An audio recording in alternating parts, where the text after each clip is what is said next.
Hi, everybody. We're so glad you can join us tonight or this morning or the afternoon, wherever you happen to be in your time zone. This evening, I just have my handy-dandy cup of water. I apparently just need to hydrate today.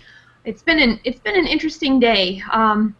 Today's day for Scott has been very technologically challenged, and mine has been a little bit mine has been just as challenging on other fronts. And so it's going to be a really interesting show tonight when we're talking about the way to willfully reduce distractions. And I was looking for something to talk about during our open here, and I went through and when it comes to business books and things, I love to have my hands on them and I like to write on them. And one of my favorite books, Think and Grow Rich, is something that our friend Scott, I believe Randy Bowden, was the one who also really likes this. So if you guys also like this or don't know about it, I would recommend it. And this was the thought that I thought would be appropriate for today based off of all of the pieces and what we're going to be covering when we're thinking about brains and distractions and focus. So from chapter 13, he says, through the medium of ether, the fashion similar to that employed by radio broadcasting principles, every human brain is capable of picking up vibrations of thought which are being released by other brains. Okay, so if we're all little radio frequencies, not only do we have all of the wonderful gadgets, books, devices, each other, email, Facebook, pluses, we also have each other's brains, whether now, proximity, I don't know. So close proximity, far proximity, maybe that's where ESP comes from. We're not talking about that tonight. We're just going to talk about distraction and what that does for us and what we can do to help take all the energy that's around us and channel it for something that will really bring us purpose. And with that, are you ready to go straight to the open, Scott? Well, we'll give it a try. So all right. With high drama as always, right?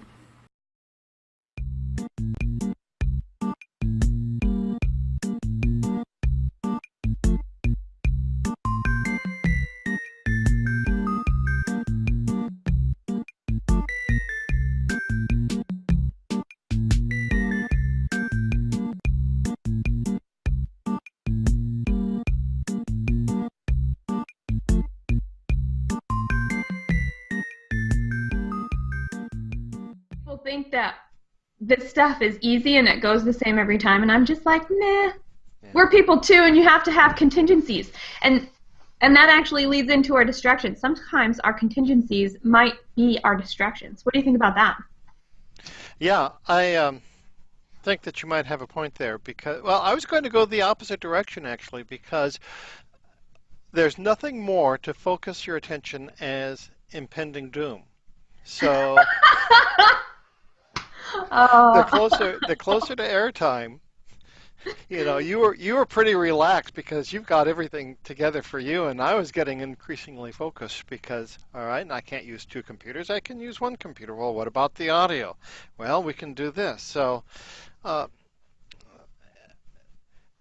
think we're talking about distractions because everything is so busy nowadays that there's less margin for error. So is there really less margin for error, or do we hold ourselves to some sort of standard that we don't need to be holding ourselves to because of this invisible line that we're all trying to get to the top of the same heap? And we're both right. We don't have to. And in fact, those who are really wise say that in order to become more productive, slow down.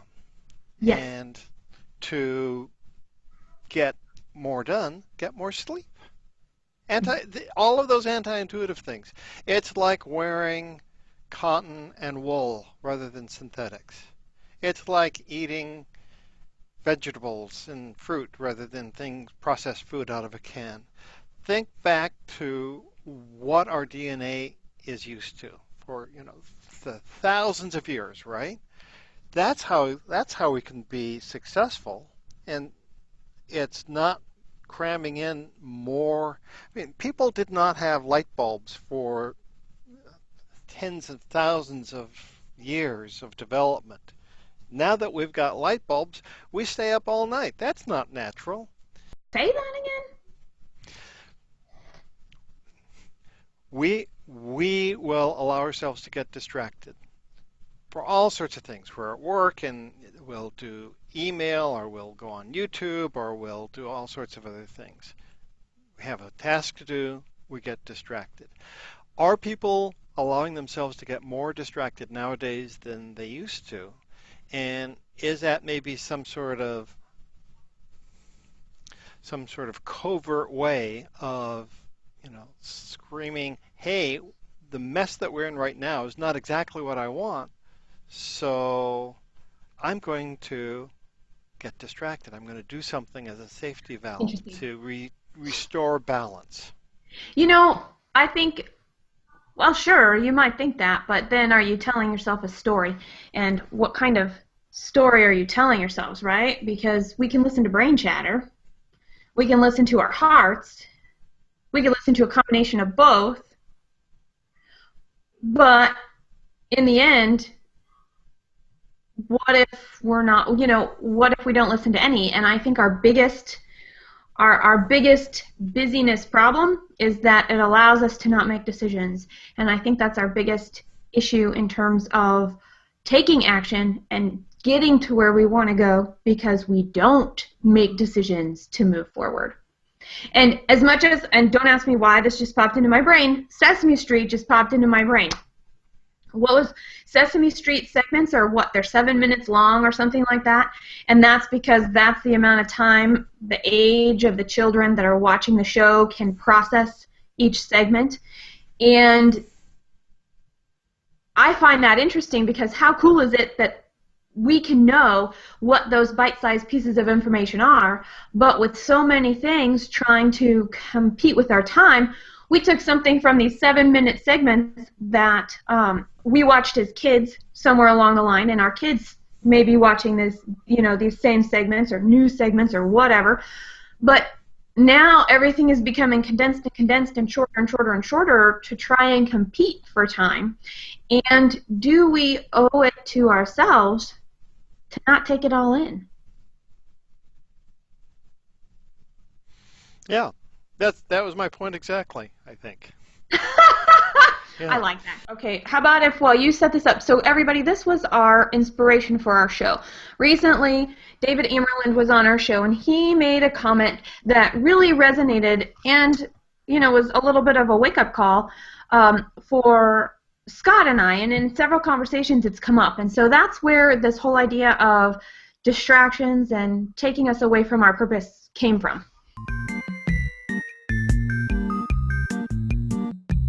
It sounds like you live in the moment, actually.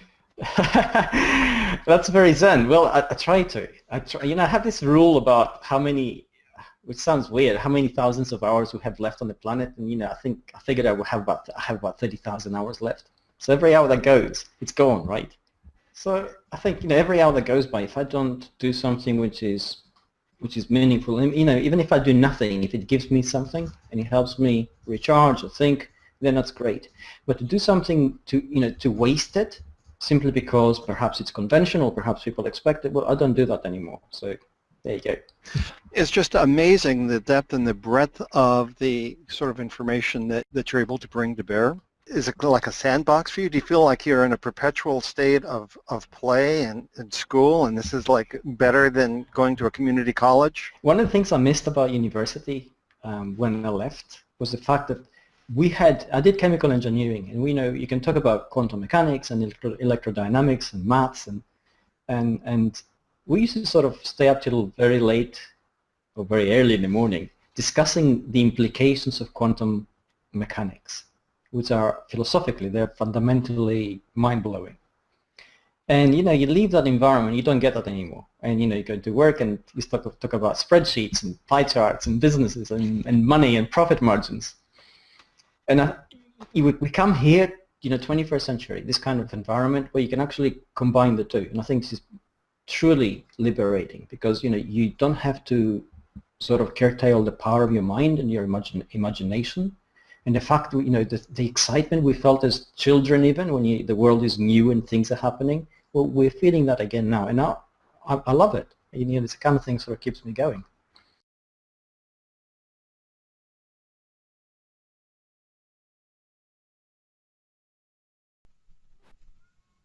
Here we go, and we're back. And we're back. Okay. So summarize. Was that 300,000 hours? I think that David made a mistake because it was 30,000 hours, and that's only like a few years at tops. So we should. Well, maybe he was going to retire. Well, who knows? I think what happened is that he wanted to pull a big number out of the air and didn't do the math correctly. But the point was that we only have so many hours left in this life, and they're ticking away. So make every hour count. And he said society might expect other things, people do whatever, but for him, he's going to go forward and make, even if it is resting, even if it is rejuvenating himself, he wants to make sure that every hour counts because they're just ticking away 1 hour at a time. Well, let's talk about balance, right? I mean, that's we could probably talk for weeks about that. Yeah. And understanding balancing the need for an immediate response versus a thoughtful response. And what is your take? Do you have a particular practice when it comes to that? Well, I can remember when I was in my early 20s, I would be spending so much time in my one-bedroom studio apartment, and I would spend hours either in bed or just kicking around. I didn't really know what I wanted to do when I was growing up. I didn't have a passion in life, and I was thinking, this is really amazing. I'm just spending so many hours doing nothing. I wonder how my life is going to really turn out. And I don't know if I don't think that I was deeply clinically depressed, but it was depressed enough that I wasn't getting things done for 2 or 3 years. It was just, getting behind the curve from all of my so the subject of making every hour work really means an awful lot to me because I think that I wasted probably, 2,010 hours or 4,040 hours, that sort of thing. And so my philosophy now is just go for it because the time is ticking. And I've been thinking an awful lot about the difference between empire building and legacy. So when you're young, you're all full of vim and vinegar, and you learn things because they're interesting, and you're building an empire. But there's a certain yes. All right. I'm empire building. All right, that's great. Well, it's not that I'm not learning brand new things all the time, and as evidenced by tonight, this is a learning experience. And you're teaching me an awful lot too. So it's not the same because I want to learn what I need to know for now. Whereas I think you get to cast your eyes on the horizon and say, this is really important to me because it's going to benefit me for the rest of my life. That sort of thing. Well, where does that get you in terms of distractions? We think that distractions keep you from the task at hand, keep you from achieving the goal at hand. So I guess my question to you is, are distractions inherently bad in that context, whether you're building your legacy or your empire? Absolutely not, because sometimes those distractions are actually really big signs that some change is necessary. How's that for a starting point? Yeah. Whatever. No, really though, I think that to think about a distraction, okay, so how are we going to classify that? Are we going to classify it like some of the stats that we put in our invite, right? When we are receiving a phone call, so every single time we put down the receiver on our desk, another phone call comes in. When we're out on the road and we're driving and we hear bing, bing, bing, bing, bing, and we can't respond because we are responsible drivers and are going to wait until we are parked someplace. When that actually takes away, 28% of your day because you have to encounter it, you choose to deal with it, you're responsive, you're supportive, you're loving and you're full of integrity and you want to help everybody that needs your help, we get left behind. And I feel like recovering from those distractions actually makes us more tired.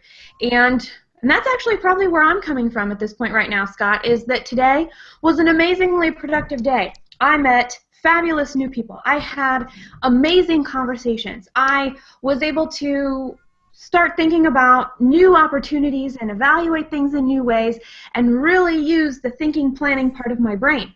At the same point in time, my phone kept ringing. I felt like I had to remember what was on my shopping list. I don't even know why that was on my brain, but here came in the middle of all of this greatness, here came the requirements of my shopping list.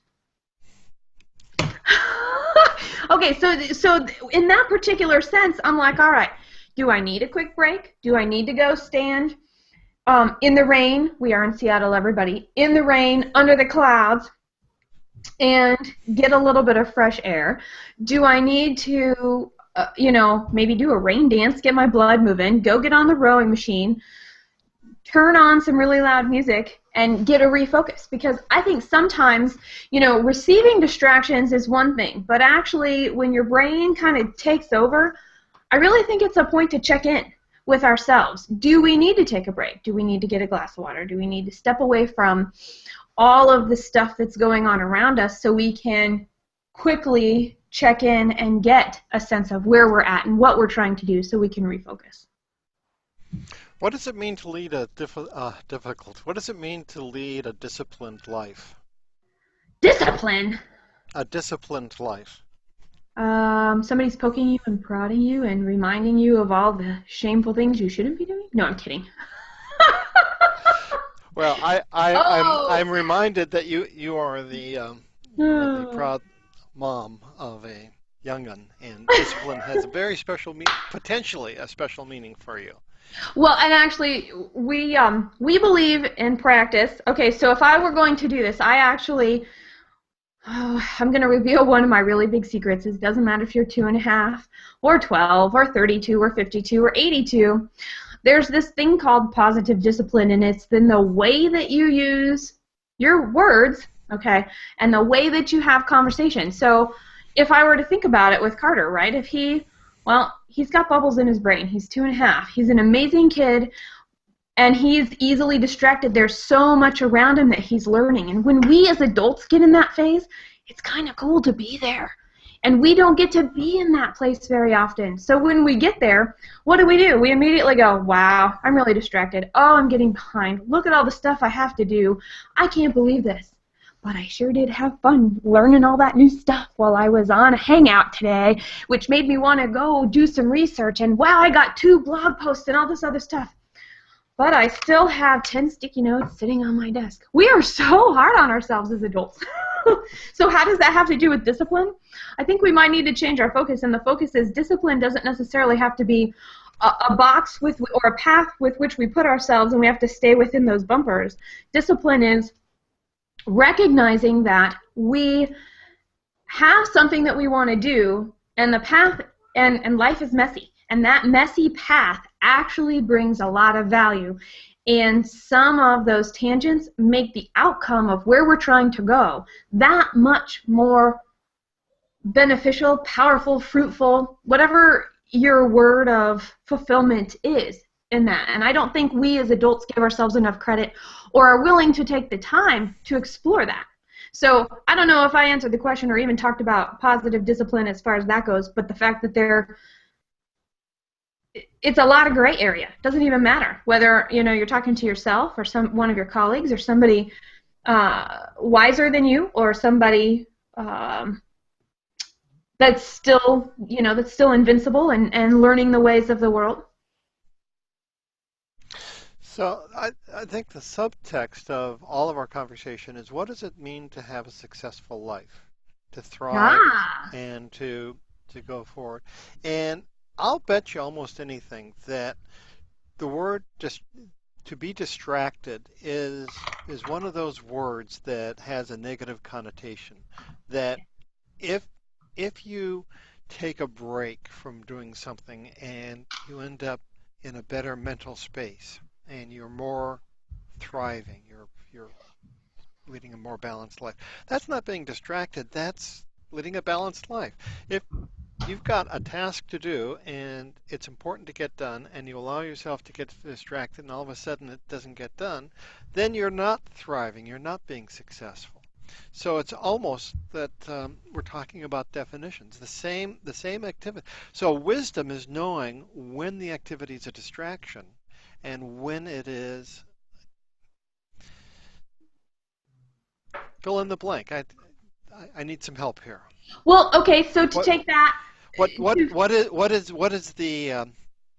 is the white sheep of the word distraction? If distraction is the black sheep of the family, what's the white sheep of the family? What's that word that I'm struggling for?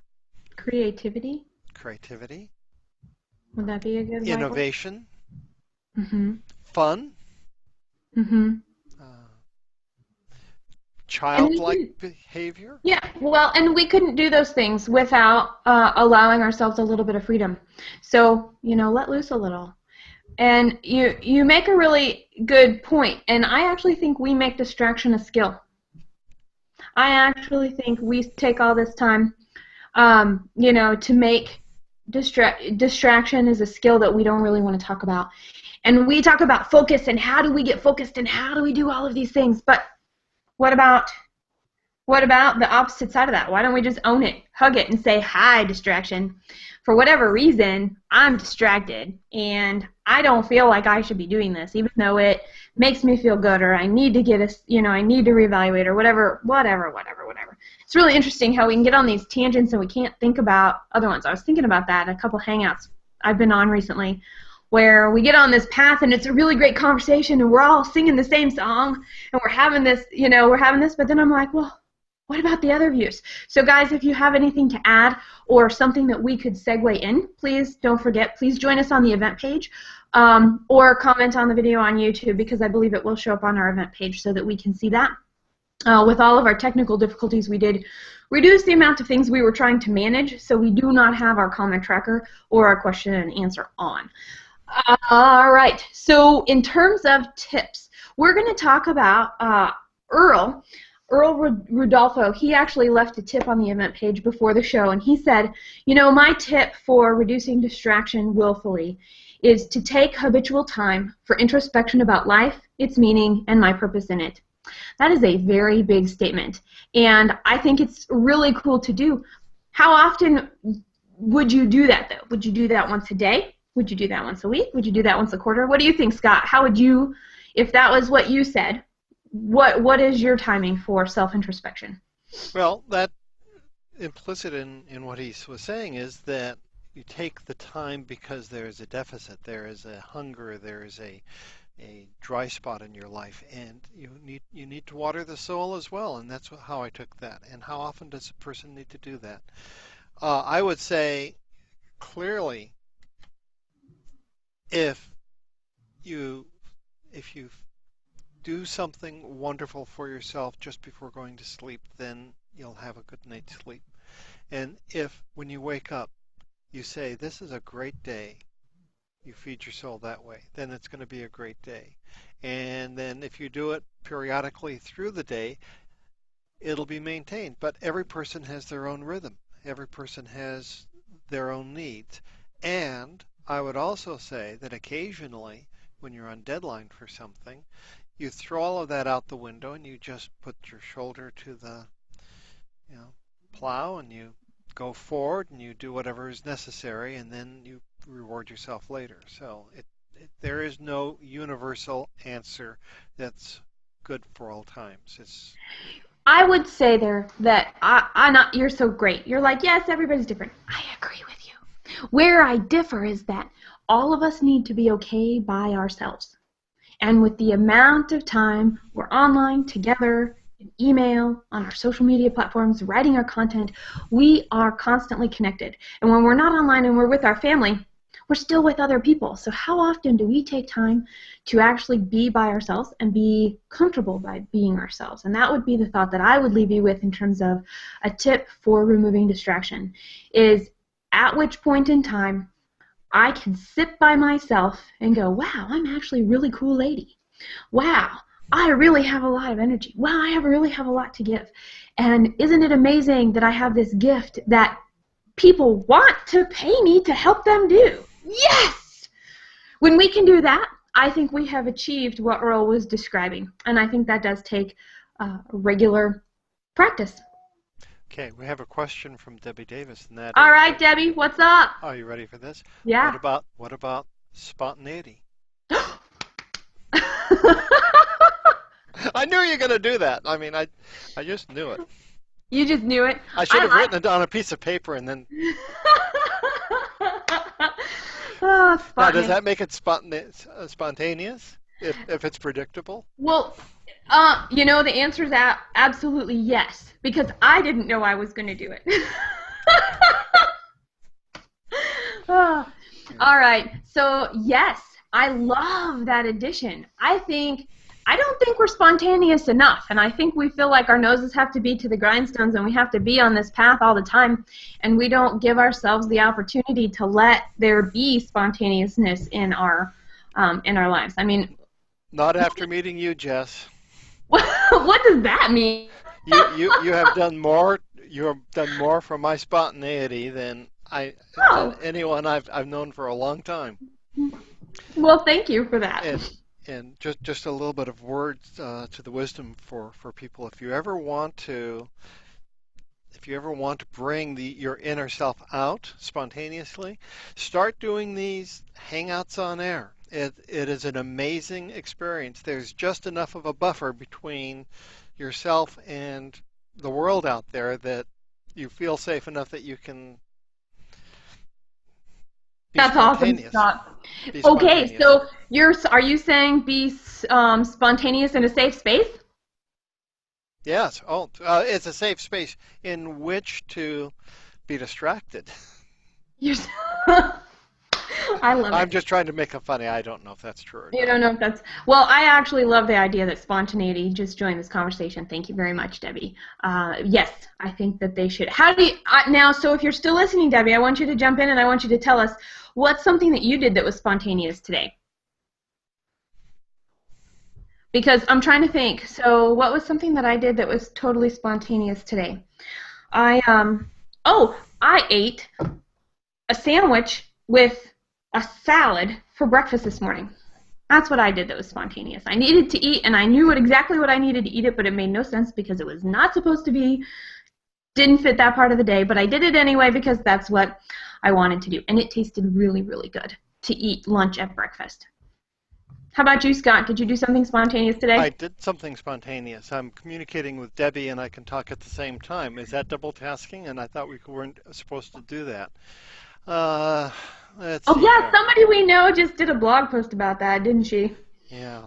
Yeah. I make naan, the dough and so forth, and I thought, what would happen if I rolled it out and I put cheese on the in it, and then put it on the grill? And so I made a cheese sandwich, a grill non-cheese sandwich, just kind of spontaneously, and it was okay.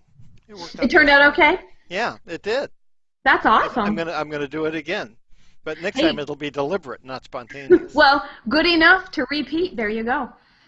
And all right. So was there any follow-up to that yet? Well, not yet. And I've done something spontaneously, and I've invited Debbie into our hangout if she is hangout ready, but she might not be. Okay. I would not be. Would this be a good time for us to consider? Yeah. I don't know if that's actually considered spontaneous because it was planned, but every time we do this, it is different. All right, so our +2 takeaway tonight is how to achieve more by doing less. And so this is one way to really focus, focus in and deliberately do some things. And one of the things that I think no matter what, man, woman, young, wise, other, starting out, been around the block a few times in terms of your business, what it comes down to is when things come down to a crunch, you know, Scott was actually the one that was talking about it.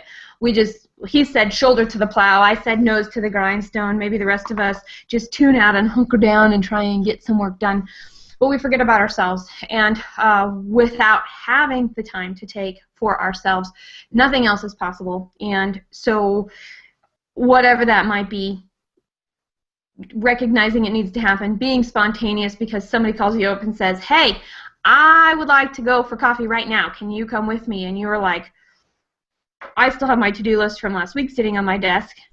And then you go, yeah, I think that would be really good. I really could use I could use some time to rejuvenate. This will be perfect. Thank you for your energy. So with that, we think about what's next after putting yourself first.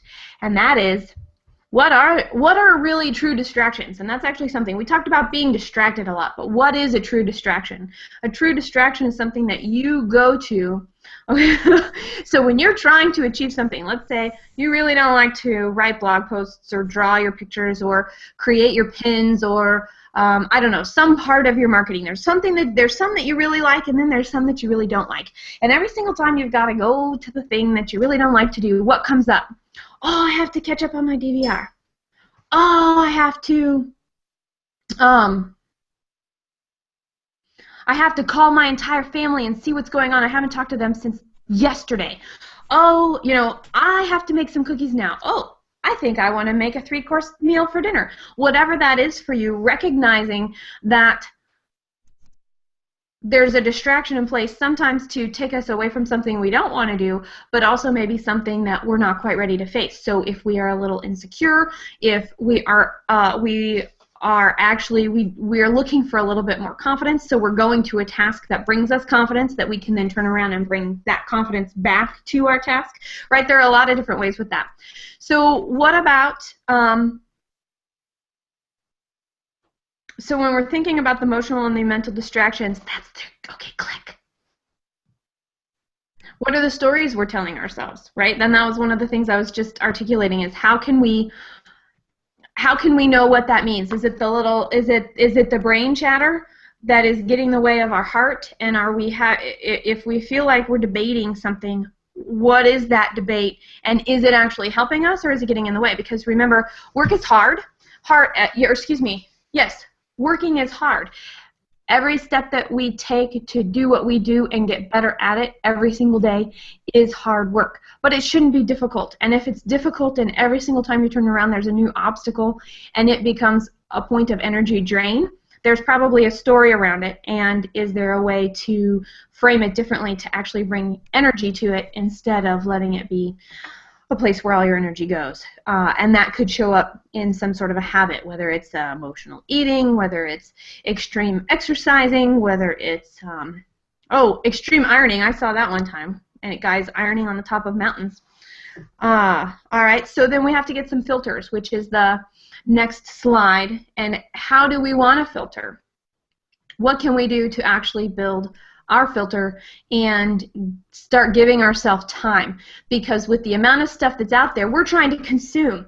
We're trying to consume because we want to make sure we're getting everything we can so that we can get it out to our audience when it makes sense to them. We need that inspiration so that we can create our own content to get it out to our audiences and then to provide something that of value to the people that we're also pulling stuff from. And that's where building our filters comes from. And then once we have our filters, we can learn to say no. And learning to say no is such a huge piece. Psst, click. Thanks. In terms of allowing priorities to get done and for us to open the door to having spontaneous conversations in order for us to be able to have time to think and let things that have been percolating around between our ears actually come to the surface, which gives us the next one, which is, how are some ways that we can actually remove distraction?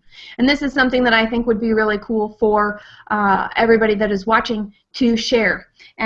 How do you do this? And this is actually a conversation I was just having with my husband Ryan, because he actually went out and he found the dumbest email phone app that he could. So he can't actually send email. He can only receive email to this app. He can't do anything with it but look at it. So he can keep track of stuff. And if he wants to do anything with it, he has to go back to his computer. So I thought that was really interesting. That's not for me, but it gets the job done for what he's trying to do. So one of the things that I actually did is I took all my social media stuff, all of my notifications. They don't come up when my phone is on that black screen. I don't get zinged anymore. I also don't have them on my first. I also don't have them on the first page when I first open. I have to like dig around to go get them, so I don't go, oh, what's going on? Maybe Debbie has something interesting that she shared on Google Plus since the last time I checked in. And read more. Taking the time to read more, nurture that brain and get those ideas flowing. And then there are a couple of other ideas here too. So how do you actually do this? We've got to choose wisely. I loved this picture of rock, paper, scissors. I was like, well, now how funny is that? Because that's really like what life can bring us every single day, is taking the time to acknowledge what's around us and make decisions and actually make a choice.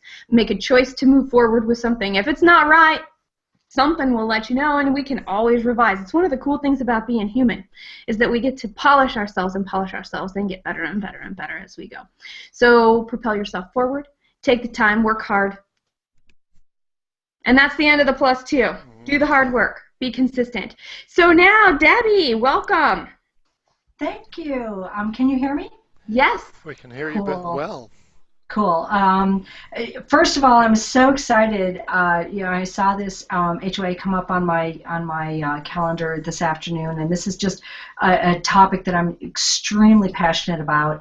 And Jess, you just talked about something that, the word was going through my head: intention, intention, intention. So when we're talking about distractions, our life is inundated with distractions, and we talk about discipline, self-discipline, discipline, someone poking you, telling you what you should be doing and shouldn't be doing.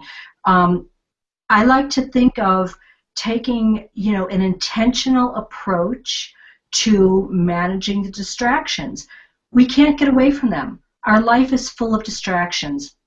We have so many things that are competing for our attention.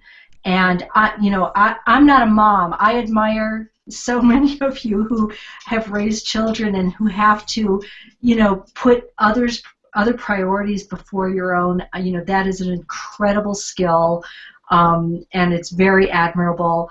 But even for people who aren't parents, you have these things, these priorities that either you're told have to be priorities, or for some reason are they become priorities, and you have to decide where you're going to fit them in your 24 hours that you're given, like the rest of us. So intention is very, very, so you take your phone and you say, I'm no longer going to take notifications. And you intentionally say, I'm going to block those off until 3 o'clock this afternoon. Or I'm no longer going to look at email the first thing in the morning. I no longer look at email until noon, because my intention is to take care of this other priority. So managing distractions is an intentional thing, and we have to make the decision to do that. And if we don't make the decision to do that, then we shouldn't complain about not getting done what we wanted to get done. I love it. And what I would add to that is, even if we don't get done what we want to get done, does that mean that what we got done was actually the right stuff to get done? And inadvertently, the universe helped us make the right intention, even though our brain was in a different... As you said the word universe, I was just thinking, sometimes, the universe has a greater power, and we have all kinds of great plans for ourselves, but sometimes the universe steps in. And so at the end of the day, when you say, I didn't get done what was on my task list, and God knows I live by a task list, don't beat yourself up over it. The universe took over and said, hey, Deb, guess what? You don't get the last word in this. So then sit back and say, all right, so it didn't turn out the way I planned it. I had my task list. I had it prioritized, ABC. It didn't turn out that way, but what benefit did you get out of it because it turned out the way it did? Look for the bright side of it and then move on to the next day. Love it. And relish. And that's actually one thing a very good friend of mine, Estra, she was telling you. She actually said that to me. She said, you know what, Jessica, I know you live by your task list, but you got to let it go, because the days that everything else happens, what did you learn something? Did you find value in it? Did it bring happiness to your life? Write those things down and cross them off and call it good. Is what she told me. You can go in with a great plan, and I encourage everyone to at least start with a plan. But honest to God, if your plan doesn't work out, that doesn't mean that you failed. At least just started with a plan. Yeah. That was a good start. But it's not always going to work out that way, and know going into it, it's not always going to work out that way. And when you think about distractions that way, Debbie, so my next, the next train of thought that just popped up for me is, so when I reevaluate myself, do I, whether I do it at the end of every day, that's pretty micromanaging. That would be like checking your 401k every single day. That's not yeah. Right? So if I'm thinking about this in terms of my to-do list in my business, and I've got these really big goals that I've written down, and I've got this path, every day is too often to check in and see the progress. Once a week might be too much. It's always good to go, okay, do I feel like I'm on the right path? Did the stuff that come up actually propel me forward, or do I need to make some changes, or am I getting sucked into something? Am I not saying no enough that's taking me away from where I want to go? And actually spending some time to look at our business in a positive way, but on a little farther out, over a little bit more time, so that we have a little bit of perspective when we're looking at the big picture, because if one day is not going to throw off the course of our entire business. That's true, and you have to have a big picture, which is why it's nice to sit down and have a business plan, have long-term goals. Those are the big picture elements, and life are the little picture elements. Life just happens, stuff gets thrown your way and you've got to deal with it. So as long as you've got the big picture sort of sketched out, in your business plan or in your long-term goals or whatever they happen to be, you say looking at it every day might be too often, like stepping on the scale when you're on a diet. Stepping on the scale every day, they say don't do that, because that it fluctuates too much, too fast, and you don't want to get discouraged. It's not effective to do that. So my gauge is when I feel myself losing sleep at night, or feeling like, I don't necessarily feel guilt, but I know, some people suffer from guilt, or when you're feeling a sense of not being fulfilled, when all of a sudden that's starting to get at you, and Scott mentioned earlier, possibly, depression, feelings of depression, when that's becoming overbearing, it's time to stop and take stock. Not every day, but when it starts affecting your ability to produce, when it starts affecting your ability to relate to the people closest to you, stop and take stock and say, hey, what's going on in my life that's not aligned with that big picture or that long-term plan that I put together? That's when it's time to stop and say, what can I do to manage the situation? And maybe, exercise a little self-discipline, or rearrange my goals, or whatever it is. But you've got to give room for life to happen. It's gonna throw you off once in a while. It's no big deal. Don't lose sleep over that. When it starts affecting your ability to function the way you need to function, then you stop and take stock. Mm-hmm. What do you think, Scott? This conversation is going an entirely different way than I thought it would be. I thought it would be kind of one of those, well, here are 10 things so that you won't be distracted and you can be more productive. But we are really... I could give you a list, Scott, if you want, but you know what? It's pretty cliche, Yeah, and it is cliche. And we've been agonizing over distractions and what role distractions play in leading a successful life.